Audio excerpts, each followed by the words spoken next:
नमस्कार। आज हम पढ़ रहे हैं कक्षा 8 का पाठ 22 भारत की अर्थव्यवस्था पर अंग्रेजी शासन का प्रभाव। इस अध्याय में हम यह जानने का प्रयास करेंगे कि हिंदुस्तान की अर्थव्यवस्था पर अंग्रेज़ों के आगमन का क्या प्रभाव पड़ा।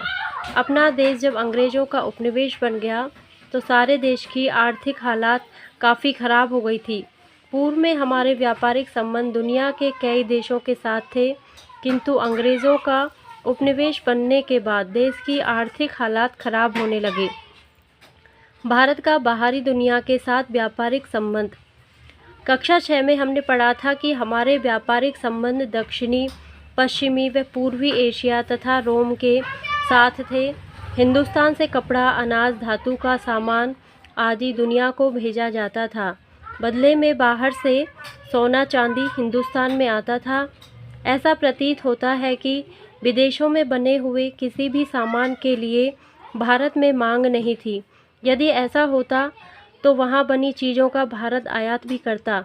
हालात ऐसे थे कि भारत में सोना केवल आता था, यहाँ से बाहर नहीं जाता। संभवतः इसी कारण भारत को सोने की चिड़िया कहते थे। व्यापार का यह सिलसिला कुछ फेरबदल के साथ कई सदियों तक चलता रहा। उपनिवेश क्या होता है? आधुनिक इतिहास में यह शब्द आम तौर पर एक देश का दूसरे देश पर सैन्य अधिकार की स्थिति को दर्शाने के लिए किया जाता है। दूसरे शब्दों में, जब कोई शक्तिशाली देश अन्य किसी देश पर आर्थिक एवं राजनीतिक दृष्टि से अधिकार कर लेता है तो वह देश जिस पर अधिकार कर लिया जाता है उपनिवेश कहलाता है। तात्कालिक भारत की आर्थिक स्थिति। 15वीं-16वीं सदी में स्पेन के लोगों ने अमेरिका की खोज के बाद अमेरिका में लूटपाट का एक भयानक तांडव रचा। अमेरिका से काफ़ी मात्रा में सोना चांदी लूटकर स्वयं के देश में लाया गया। इससे यूरोप में हिंदुस्तान के सामान को खरीदने लायक संपन्नता आ गई।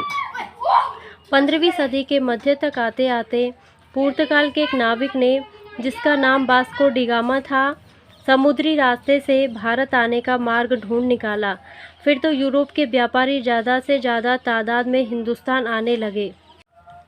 इस समय यूरोप के व्यापारी कंपनियां बनाकर दूर दराज के इलाकों में व्यापार करने लगे थे।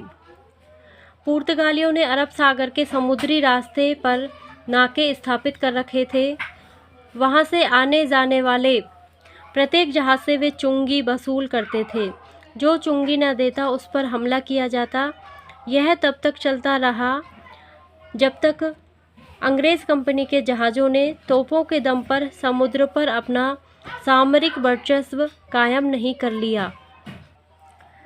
18वीं सदी के पूर्वार्ध तक अंग्रेज़ कंपनी हिंदुस्तान के साथ व्यापार करने वाली सबसे बड़ी यूरोपीय कंपनी बन गई। सूरत बंदरगाह से बीच बीच में मुग़ल साम्राज्य के साथ कंपनी की लड़ाई भी हुई। लड़ाई में कई बार मुग़ल सेनाओं ने कंपनी को हराया तथा कंपनी के अधिकारियों द्वारा माफ़ी मांगने पर उन्हें छोड़ा भी गया। 1717 ईस्वी में मुग़ल सम्राट फर्रुखसियर ने अंग्रेज कंपनी को एक फरमान दिया। इसमें यह कहा गया कि कंपनी अब मुग़ल सम्राट को सालाना 3000 रुपये देगी और इसके एवज़ में कंपनी सारे देश में बगैर चुंगी दिए व्यापार कर सकती है। इस तरह कंपनी को हिंदुस्तान में अपना व्यापार बढ़ाने का मौका मिल गया। आने वाले समय में अंग्रेज कंपनी ने लगभग सारी यूरोपीय कंपनियों को बंदूक के दम पर देश से मार भगाया तथा यहाँ के सारे व्यापार पर वर्चस्व स्थापित कर लिया। इस तरह कंपनी को बंदूक के बल पर व्यापार करने का चस्का लग गया था। बंदूक के दम पर उसने भारत के मुग़ल सम्राट एवं बंगाल के नवाब को भी दबा दिया। बंगाल में कंपनी के व्यापारी अपना कारोबार जोर ज़बरदस्ती से करने लगे। भारत के उद्योगों पर कंपनी का प्रभाव। प्लासी की लड़ाई 1757 में विजय के बाद कंपनी के लिए यह संभव हो गया कि वह बंगाल में दहशत का राज फैला सके। अपनी नई प्राप्त शक्ति के बल पर यहाँ के कारीगरों को कच्चा माल बड़े दामों पर देते थे और उनसे बना हुआ सामान 1/4 से भी कम दामों पर खरीदते। परिणाम यह रहा कि आने वाले 20 वर्षों में तो कारीगर अपना काम छोड़कर भाग गए या फिर उनकी कमाई इतनी कम हो गई कि वे अब भुखमरी के कगार पर पहुंच गए। कहाँ तो बंगाल से कोई 90 किस्म का कपड़ा बनकर यूरोप के बाज़ारों में जाता था और कहाँ 18वीं सदी के अंत तक बंगाल का लगभग सारा का सारा कपड़ा उद्योग ही नष्ट हो गया।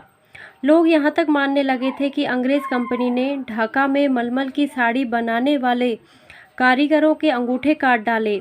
इन कारीगरों के संबंध में यह मशहूर था कि इनकी बनाई साड़ी इतनी महीन होती थी कि उसे अंगूठी में से निकाली जा सकती थी, किंतु अंग्रेज़ों ने इनका भारी शोषण किया, इसमें संदेह नहीं कि इस समय कंपनी के हाथों गरीब जुलाहों को कष्ट और उत्पीड़न मिला।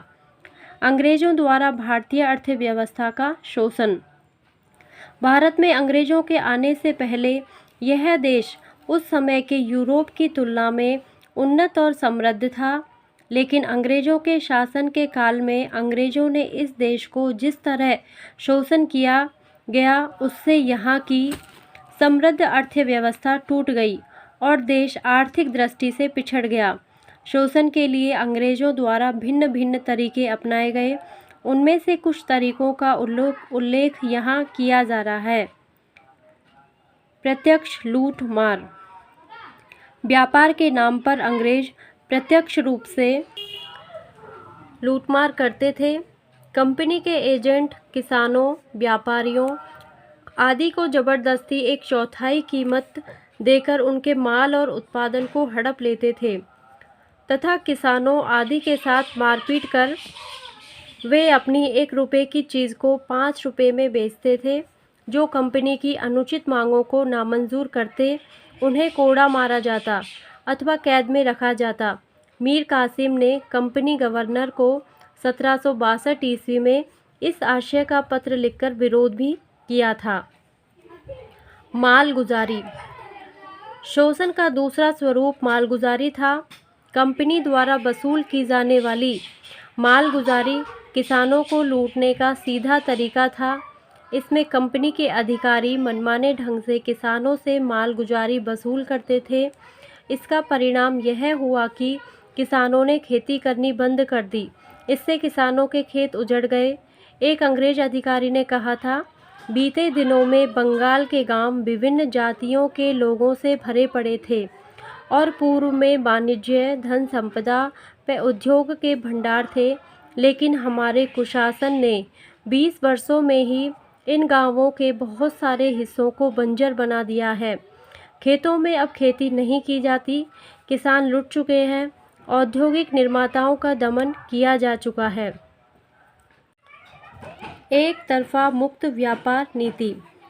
इंग्लैंड अपने कारखानों में बनी वस्तुओं को भारतीय बाजार में बेचना चाहता था, लेकिन यह भारतीय वस्तुओं की तुलना में घटिया होने के कारण संभव नहीं था। इसलिए भारतीय उद्योगों को जानबूझकर नष्ट किया गया। इस काल में मुक्त व्यापार की एक तरफा नीति अपनाई गई, जिसके अंतर्गत इंग्लैंड में भारत के बने सूती वस्त्रों के आयात पर भारी शुल्क लगाया गया, जबकि भारत द्वारा इंग्लैंड से आयात पर किसी तरह का कोई शुल्क नहीं था। यह भी जाने, भारत के साथ व्यापार करने के लिए अंग्रेज़ों द्वारा उस समय बहुत बड़े जहाज़ों का इस्तेमाल किया जाता था। इन जहाज़ों को ईस्ट इंडियन मैन कहा जाता था। संपत्ति का निकास। कराधान के द्वारा एकत्रित राशि तथा मुनाफे के रूप में एकत्रित संपत्ति को अंग्रेज़ अपने देश में ले जाते रहे एवं उसका इस्तेमाल अपने देश में करते रहे। इससे अपने देश की संपत्ति का निकास इंग्लैंड के लिए होता रहा, जिससे भारत में अपनी ही संपत्ति का लाभ अपने देशवासियों को नहीं मिला। इसे संपत्ति का निकास कहते हैं। दादा भाई नौरोजी, जिसने ब्रिटिश शासन के आर्थिक परिणामों की बहुत तीखी आलोचना की तथा संपत्ति के निकास का सबसे पहले विरोध किया। इतिहासकारों का मत है कि यदि ऐसा न हुआ होता तो आज यूरोप और अमेरिका इतने विकसित नहीं होते। इसका तात्पर्य यह है कि भारत के विकसित अर्थतंत्र के पतन का मुख्य कारण भी यही है। कानून बनाकर 17वीं शताब्दी के अंत में बड़ी मात्रा में सस्ते और बढ़िया कपड़े का इंग्लैंड में आयात हुआ। ये कपड़े लोगों को इतने पसंद आए कि कपड़ों के इंग्लैंड के उत्पादक गंभीर रूप से डर गए। अतः सन 1700 व 1712 में पार्लियामेंट में कुछ खास कपड़ों को छोड़कर बाकी के इस्तेमाल पर पूरी तरह रोक लगा दी। औद्योगिकरण विरुद्ध नीति।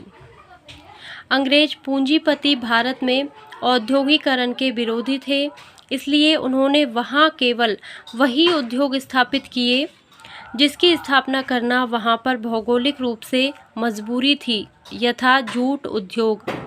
शेष सारे उद्योग अपने देश में स्थापित किए तथा कच्चा माल यहाँ से इंग्लैंड ले जाया गया और निर्मित माल हिंदुस्तान की बाज़ारों में बेचा गया। इससे भारत के उद्योगपति उनकी प्रतियोगिता में ठहर नहीं सके, वे बर्बाद हो गए। इसी दृष्टि से बंगाल में जूट उद्योग की स्थापना की गई।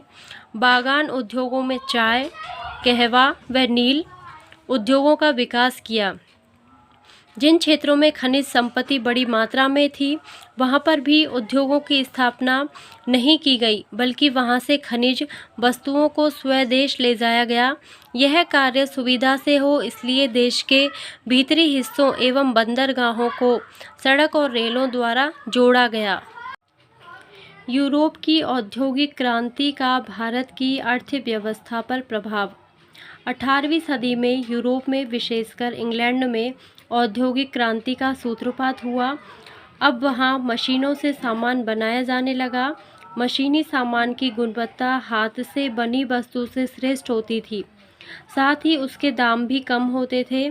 ऐसी स्थिति में हाथ से बनी वस्तुओं की मांग बाजार में कम होने लगी। परिणाम यह हुआ कि हाथ से काम करने वाले कारीगर, हस्तशिल्पी आदि बेरोजगार हो गए। बॉम्बे हार्बर 18वीं सदी के आखिर का चित्र। इस तरह बंगाल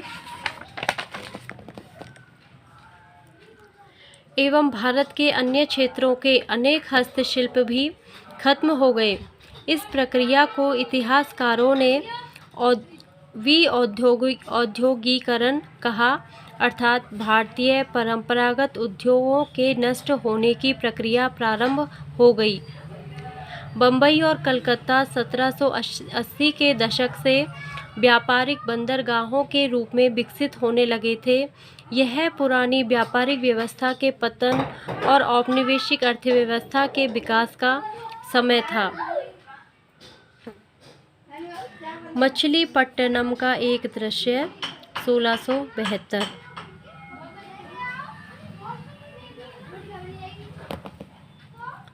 मछलीपट्टनम 17वीं शताब्दी में एक महत्वपूर्ण बंदरगाह के रूप में विकसित हुआ।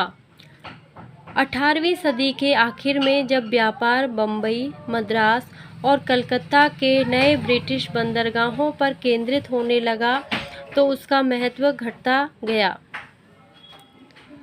शब्दावली। उत्पाद, उत्पादित वस्तुएं। औद्योगिक क्रांति, हाथों के बजाय मशीनों से उत्पादन करना। नाके, चुंगी वसूल करने वाले स्थान। धन्यवाद। आपको अगर हमारा ये चैनल पसंद आए, आपको ये पाठ पसंद आया हो तो प्लीज़ इसको लाइक करना, सब्सक्राइब करना और अपने दोस्तों के साथ शेयर ज़रूर करना। धन्यवाद।